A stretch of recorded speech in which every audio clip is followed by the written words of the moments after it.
Ndị Igbo be anyị nchọ ka anyị gee ntị ife meni n'ime Owerri ka wanụ anyị ikpeazụ. Gee ntị ife ndị mmadụ gabiga. Unu mai na ndị amị nọ na-ji force na-analụ ndị mmadụ nwunyewe.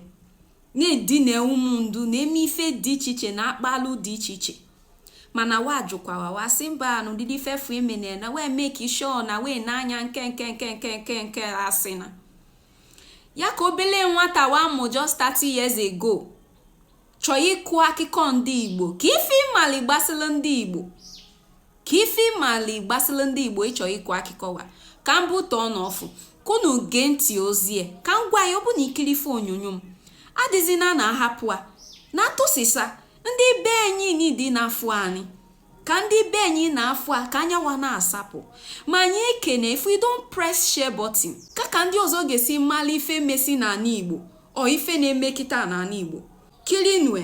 Are the soldiers taking all this away from this house? No, he go and brought it from another place. Did he get it from Lagos? Yeah, from another place. I don't know. I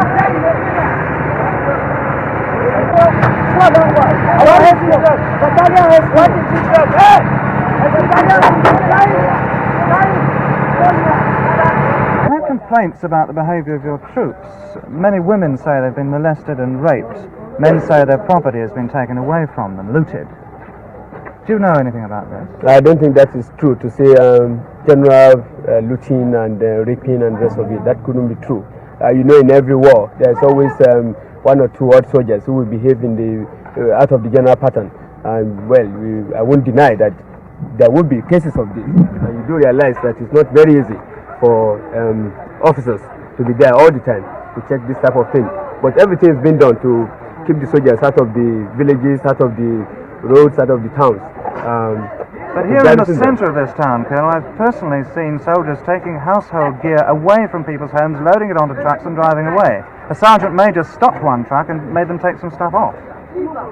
That sometimes we carry refugees with their belongings from the towns to the villages. Yeah. This could be. But this was just property being taken out of a house, furniture, a bedstead, among other things. Well, that might be one of the cases, the few odd cases I've talked about. But there are always people around who will check this type of thing, you know.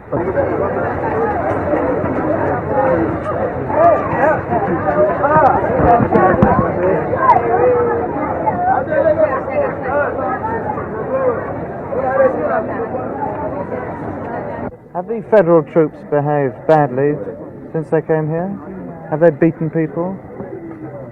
That's seizing of their things. And seizing of their properties. They seized property? Properties, and they're forcing some girls and ladies. They are forcing them. Forcing themselves on girls yes, and ladies? Forcing them. Taking some wives from people try to do something in their lives. Have they been killing people? No. They don't kill civilians. Do they bring food in with them to feed the population? In fact, they don't. We are starting since 3 days now. I haven't taken anything. You're hungry? We're hungry. Very, very. Even my children, you can see them in the house now, lying down. Nothing to take. The Biafra money, when we give them, they say no. The Biafra money is of no use. It's unused.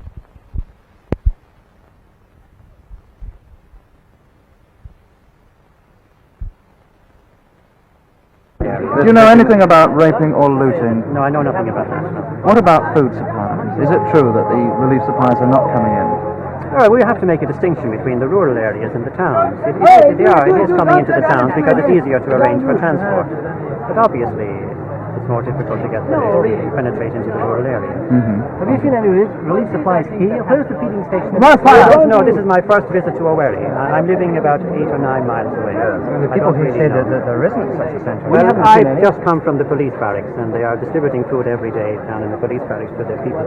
Through the police, not the Nigerian Red Cross. Through the police, I would say.